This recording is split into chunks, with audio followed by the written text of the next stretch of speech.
እስልምናን በጣም እወደዋለሁ እና ዝግዛግ ነገር የለውም። የምታምነው ላይክ አንድን ብቻ ነው የምታመልከው፣ የምትገዛለት አንድን አካል ብቻ ነው እና ላይክ አይ ዋንት ቱ ኖ ዘ ትሩዝ አቶ ኢሞሽናል ነው የምሆነው እና እውነቱን ማወቅ እፈልጋለሁ። በጎኔ እንድትሆኑ እፈልጋለሁ። ምክንያቱም መሞትም ስላለ ማለት ነው። ላይክ መኖርን ብቻ ሳይሆን መሞትም ስላለ እኔ ደግሞ እየተቅበዘበዝኩ ነው። ሶ አም ሶሪ ግን በውስጥ ባወራክ ደስ ይለኛል። ምክንያቱም ስጽፍልህ አትመልስም እና በቃ ከጨረስሽ አንዴ ለናገር አዳምጪኝ እሺ። እሺ ሰው እውነትን መፈለግ ሲጀምር የሚሰማቸው ስሜት ነው። በአንድ ጊዜ ብዙ አካሎችን ስትለምኑና ስትጠሩ የዛኔ ጥያቄ ሊፈጥርባቸው ይገባል። ይሄ ጥያቄ ካልፈጠረባቸው ወላሂ ላዚም እንጃ አይምሯቸውን ለምን እየተጠቀማችሁት እንደሆነ አላውቅም። ሁላችንም ማለት ነው አንድ ፈጣሪን ብቻ መጥራት አለብን። ሌላ በፍጹም ማንንም ልንጠራ አይገባም። ከዚያ ከአንዱ ከፈጣሪ ውጭ ሌላን አካል እየተጣራ ያለ ካለ በቃ ራሱን ይፈትሽ። አንዱን አምላክ እዚህ ማርያምን የምትጠራ ከሆነ ገብርኤልን የምትጠራ ከሆነ ሚካኤልን የምትጠራ ከሆነ ኢየሱስን የምትጠራ ከሆነ እግዚአብሔር ሁሉንም በአንድ አስቡት። እንዳልሽው አንዱን ስጠራ አንዱ ይቆጣብኛል የሚል ሐሳብ አዎ አላህ በቁርአን ላይ ይሄን አንስቷል። ለአንድ አካል የሚገዛና ለብዙ አካል የሚገዛ እኩል ነው ሆነ በፍጹም አይደለም። አንዱ ሲጠራ ሌላኛው በዚያ ነገር ላይ አምልኮን አምላክ እንዲጋራበት ማንም አይፈልግም። አምላክ ቀናተኛ ነው። ቀናተኛ ነው ሲባል በአምልኮ ተግባር ላይ ሌላ ማንም አካል እንዲጋራበት አይፈልግም። ገብቶሻል? እዚህ እርሱን እየጠራሽ ሌላ እዛ ገብርኤልን መስጠሪ ከሆነ አምላክ በዚህ ነገር አይወድም። ገብቶሻ? ኢስላም ነው አንድና ብቸኛ የሆነውን አምላክ ብቻ እንድታመልክ ትልቅ ትኩረት አድርጎ የሚነግር። በእስልምና ገብርኤልን መጠራት አይቻልም። በእስልምና ሚካኤልን መጠራት አይቻልም። እና እነሱን እንጠላቸዋለን ወይ? ላ አንጠላቸውም፣ በጣም እንወዳቸዋለን። ገብርኤልን እና ሚካኤልን ማርያምን መውደድ ከእምነታችን መሰረት እንደሆነ ታውቃላችሁ። እነርሱን የጠላ እኔን አላህን እንደካደ ነው ብሎ አላህ ሁሉ ይናገርላቸዋል። አላህ ቃል በቃል በቁርአን ላይ ምን ይላል? ቁል መን ካነ ዐዱወን ሊጅብሪል ፈኢነሁ ነዘለሁ ዐላ ቀልቢከ ቢኢዝኒላህ ሙሰድቀን ሊማ በይነ የደይሂ ወሁደን ወቡሽራ ሊልሙእሚኒን መን ካነ ዐዱወን ሊላሂ ወመላኢከቲሂ ወጅብሪል ወሚካኤል ፈኢነላህ ዐዱወን ሊልካፊሪን።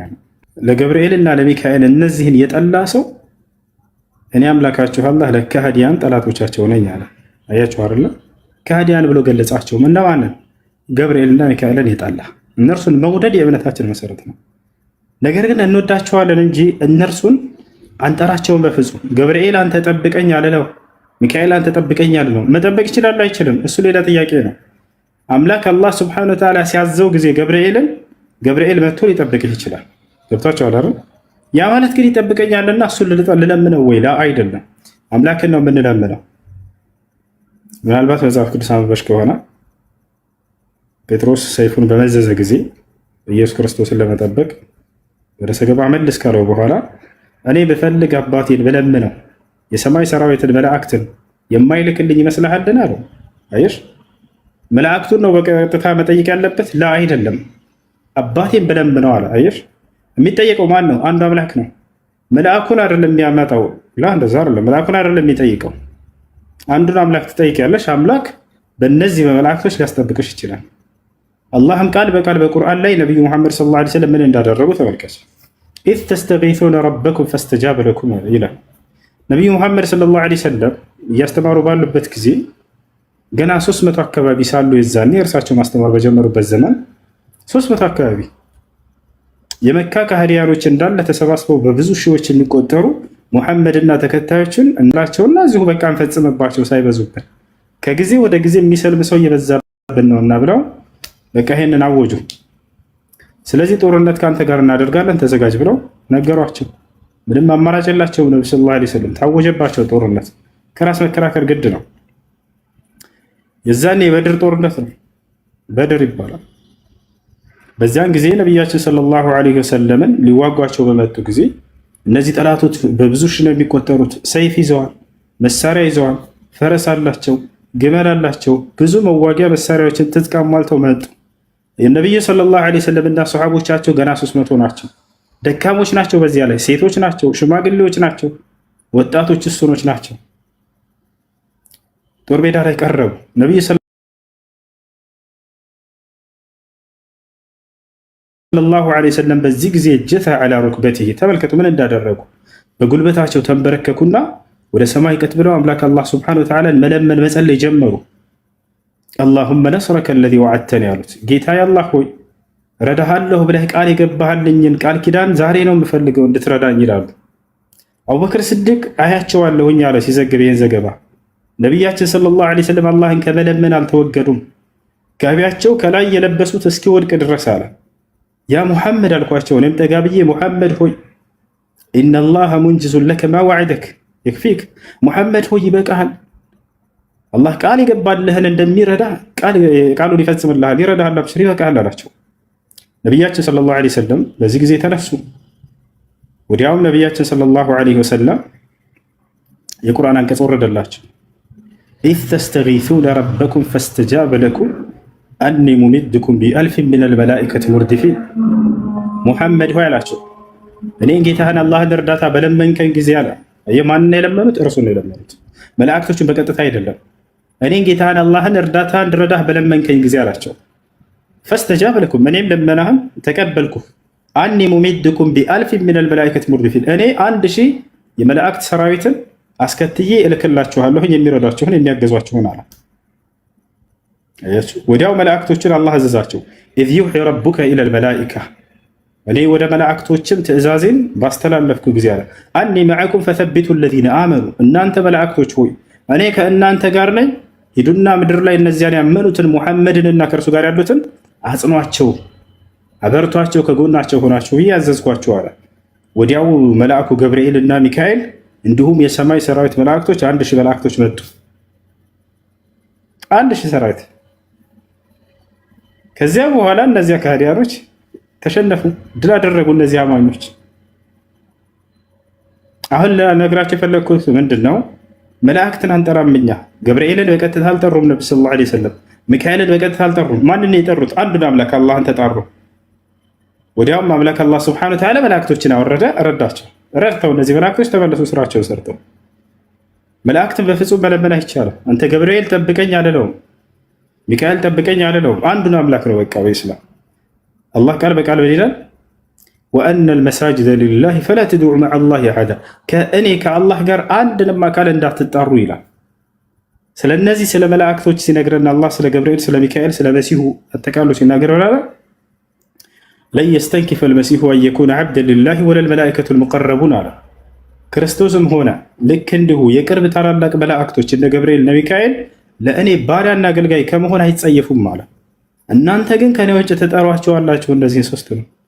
እነሱ ግን ለእኔ በጣም አገልጋዮች ናቸው፣ እኔን በጣም የሚገዙ የሚያመልኩ ናቸው አለ። ወለል መላኢከቱል ሙቀረቡን የቅርብ መላእክቶችን ብሎ የሚገልጸው ገብርኤልና ሚካኤልን ነው። ሰው እነዚህን ሲጠራ አላህ ስብሐነሁ ወተዓላ ምን አለ? እነዚህ የምትጠሯቸው ከእኔ ውጭ ለእኔ ባሪያ ከመሆን የማይጸየፉ ናቸው፣ እኔን የሚገዙ ናቸው አለ። ስለዚህ ነው ሰላምን የፈለገ ረፍትን የፈለገ ያን አንዱን አምላክ ያምልክ። የመላእክትን አምላክ የሆነውን የነቢያት አምላክ የሆነው የአብርሃም የኢስሐቅ የያዕቁብ አምላክ የሆነውን አንዱን አምላክ አላህ ሱብሓነሁ ወተዓላ ወደ ማምለክ ይምጣ። ለዚህ ነው ነቢዩ ሙሐመድ ሰለላሁ ዐለይሂ ወሰለም ማስተማር ሲጀምሩ ምን ይሉ ነበር? ያ ቀውም ቁሉ ላ ኢላሃ ኢለላህ ቱፍሊሑ ይሏቸው ነበር። ህዝቦቼ ሆይ ከአንዱ አምላክ ከአላህ በስተቀር በእውነት የሚመለክ ሌላ አምላክ የለም ብላችሁ እመኑ ትድናላችሁ ይሏቸው ነበር። ነቢያችን ሰለላሁ ዐለይሂ ወሰለም ለዓለም እንደመላካቸው ለዓለም መንግስታቶች ሁሉ ደብዳቤን እያስጻፉ ይልኩ ነበር። ምን የሚል ደብዳቤ ነበር ሲያስጽፉ የነበረው? ቢስሚላሂ ራሕማኒ ራሒም ሚን ሙሐመድን ረሱሊላህ ኢላ ዐዚሚ ሩም ሄራቅል ፈኢኒ አድዑከ ቢዲዓየት ልእስላም አስሊም ተስለም ዩእቲከ አላሁ አጅረከ መረተይን ፈኢን አበይተ ፈኢና ዐለይከ ኢስመል አሪሲይን ወያ አህለል ኪታቢ ተዓለው ኢላ ከሊመትን ሰዋኢን በይነና ወበይነኩም አላ ነዕቡደ ኢለላህ ወላ ኑሽሪከ ቢሂ ሸይአ ወላ የተኪዘ ባዕዱና ባዕዳን አርባበን ሚን ዱኒላህ ፈኢን ተወለው ፈቁሉ አሽሀዱ ቢአና ሙስሊሙን ወሰላሙ ዐላ መን ኢተበዐል ሁዳ። ነቢዩ ሙሐመድ ሰለላሁ ዐለይሂ ወሰለም ለዓለም መንግስታቶች ሁሉ ደብዳቤ ልከዋል። ለኢትዮጵያው ንጉሥ ተልኳል፣ ለግብፁ ንጉሥ ተልኳል፣ ለሮማው ንጉሥ ተልኳል።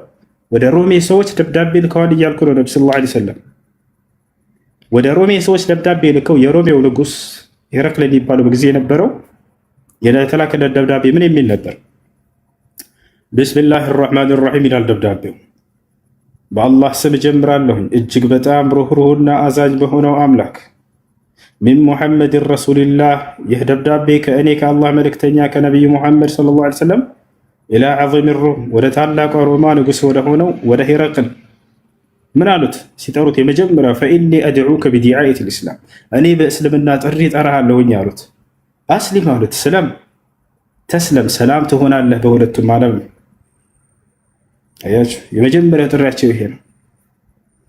ኢስላም ብሎ ማለት አንድና ብቸኛ ለሆነው አምላክ ተገዥ መሆን፣ ለእርሱ ታዛዥ መሆን ማለት ነው፣ ሌላ አይደለም። ነቢያቶች ሁሉ ወደዚህ ነው የተጣሩት። ዒሳ ዓለይሂ ሰላም ወይም ኢየሱስ ምን ይላል? ፈተቁላህ ወአጢዑን ኢነላህ ረቢ ወረብኩም ፈዕቡዱ ሃዛ ሲራጡ ሙስተቂም። አላህን ፍሩና ታዘዙኝ ያለ መሲሁ ምን አዘዘ? ህዝቦች የእኔም የእናንተም ጌታ እርሱ አንዱ አምላክ አላህ ብቻ ነው አለ። ይህ ነው ቀጥተኛው መንገድ፣ እርሱንም በብቸኝነት ተገዙት። ይህ ነው ቀጥተኛው መንገድ አለ። አምልኮ ለዚያ ለአንዱ አምላክ ብቻ ነው የሚሰራው። ሰላም የምታገኙት አንዱን አምላክ በብቸኝነት ስታመልኩ ጊዜ ብቻ ነው። አምላክ አንድ ብቻ ነው። በአንድነቱ ላይ ሶስትነት የለበትም። አምላክ አንድም ሶስትም አይደለም፣ በፍጹም አንድ ብቻ ነው። በማንነቱም በምንነቱም እሱ ከዘላለም እስከ ዘላለም የሚኖር ብቸኛ አምላክ ነው።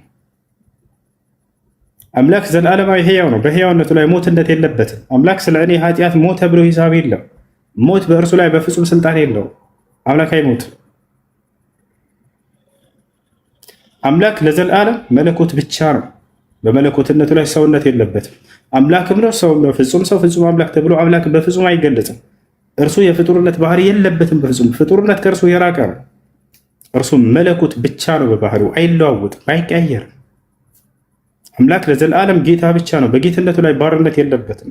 ስለ እኔ ኃጢአት ብሎ ባሪያ ሆኖ መጣልኝ ብሎ ሂሳብ የለም። አምላክ በፍጹም ባሪያ ሆነ ለዘላለም ጌታ ነው። ጌትነቱ ዘላለማዊ ነው። የሆነ ጊዜ ላይ ጌትነቱ ባርነት የሚሆን አይደለም። ይሄ ነው እንግዲህ ይሄ ነው ነቢያቶች ሁሉ የሰበኩት። ዩሱፍ ዓለይሂ ሰላም ምን አለ? ዩሱፍ እስር ቤት ውስጥ በገባ ጊዜ የያዕቆብ ልጅ ህዝቦችን ምን አላቸው? የእስር ቤቱን ሰዎች ኢኒ ተረክቱ ሚለተ ቀውሚን ላ ዩእሚኑነ ቢላሂ ወሁም ቢልአኺረቲ ሁም ካፊሩን አለ። ወተበዕቱ ሚለተ አባኢ ኢብራሂመ ወኢስሐቅ ወያዕቁብ ማ ካነ ለና አን ኑሽሪከ ቢላሂ ሚን ሸይ ዛሊከ ሚን ፈድሊላሂ ዐለይና ወዐለ ናስ ወላኪነ አክሰረ ናሲ ላ የሽኩሩን ያ ሳሒበይ ሲጅኒ አአርባቡን ሙተፈሪቁነ ኸይሩን አሚላሁ ልዋሒዱል ቀሃር አላቸው። ምን አለ ዩሱፍ? የጀማዓ በደንብ አዳምጡ። ወላሂ ነቢያቶች ስለ አንዱ አምላክ ብቻ ነው የሰበኩት። ከእርሱ ውጭ ሌላ አማልክቶችን ሁሉ እንዳላስጠንቅቀዋል።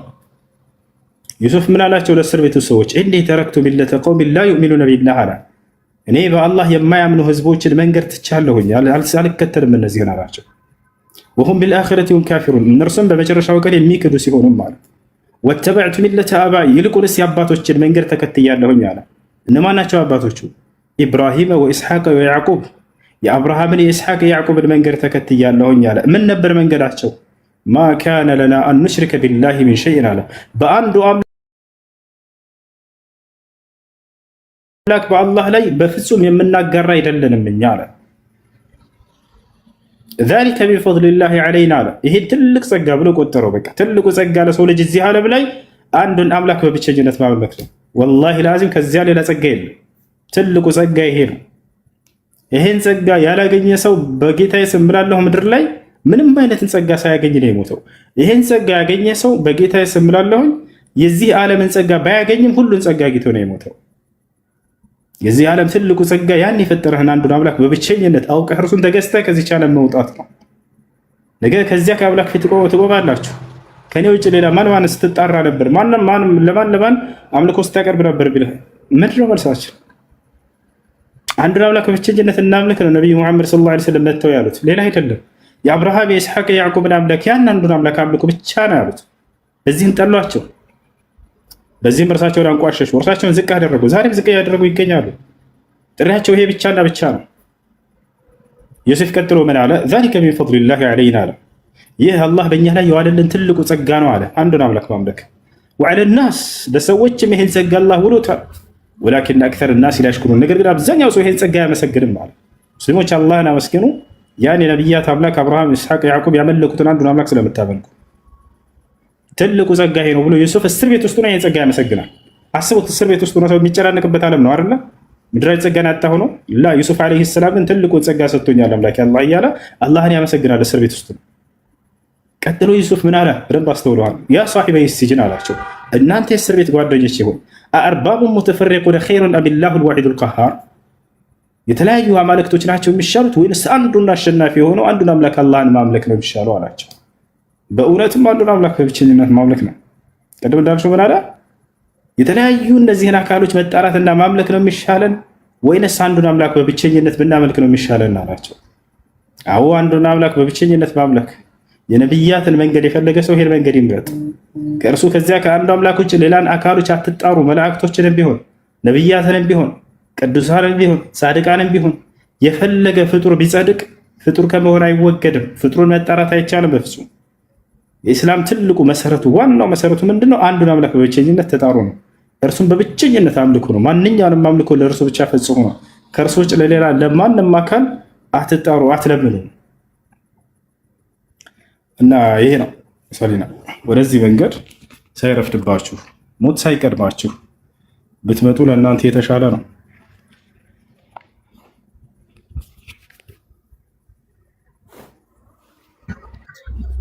እሺ በጣም ነው የማመሰግነው። በጣም ያክብርልኝ።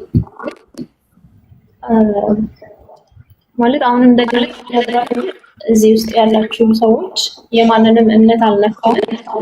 የራሴን ሀሳብና ውስጤ ላይ የሚመላለሰውን ነገር ብቻ ነው እየገለጽኩ ያለሁት። ለምን እንዳረግሽ የሚል ነገር ቢመጣም ደግሞ እጋፈጣለሁ። ምንም የምፈራው ነገር የለኝም። ግን እንድታውቁ የምፈልገው የማንንም እምነት አልነካውም፣ የማንንም ስም አልጠራውም። እኔ የፈለኩት ቀጥተኛ መንገዱን ነው። ስለዚህ ላይክ ከልጅነቴ ጀምሮ ቅድም ተናግሬያለሁ እና ከልጅነቴ ጀምሮ እኔ ጥያቄ ውስጥ የነበረውና እንደ አማራጭ መጨረሻ ላይ እንደ አማራጭ ብዬ የወሰድኩት የፈጠርከኝ አንድ ፈጣሪ አለ ብዬ ለምን አለምን እንደምል ነው መጀመሪያ የሆነው። ከዛም በኋላም ደግሞ እምነት እንትን ብዬ አላውቅም። በጣም ረዥም ጊዜ ነው ቤት እምነት ከሄድኩኝ በጣም ረዥም ጊዜ ወደ 2 ዓመት ሊሆነኝ የትም ሂጄ አላውቅም። ምክንያቱም ጥያቄዎች ውስጤ ላይ ስለነበሩ የትም ሂጄ አላውቅም። በቤቴ ነው በቃ የፈጠርከኝ ፈጣሪ አለ ብዬ የምለምነው መጸለያው ሰው ላይክ ግን እንትን ድምዳሜ እፈልጋለሁ። ምክንያቱም መኖርም እንዳለ መሞትም ስላለ ድምዳሜ ስለምፈልግ ነው። የምረዳኝም አካልም ስለምፈልግ ነው። ምክንያቱም በአድ ሀገር ስላለሁኝ አጠገቤ ሰው የለም ስለ እምነት የሚመክረኝ፣ የመረጥኩትን መንገድ እንድጓዝ የሚያበረታታኝ፣ አብሮኝ የሚሄድ የለም።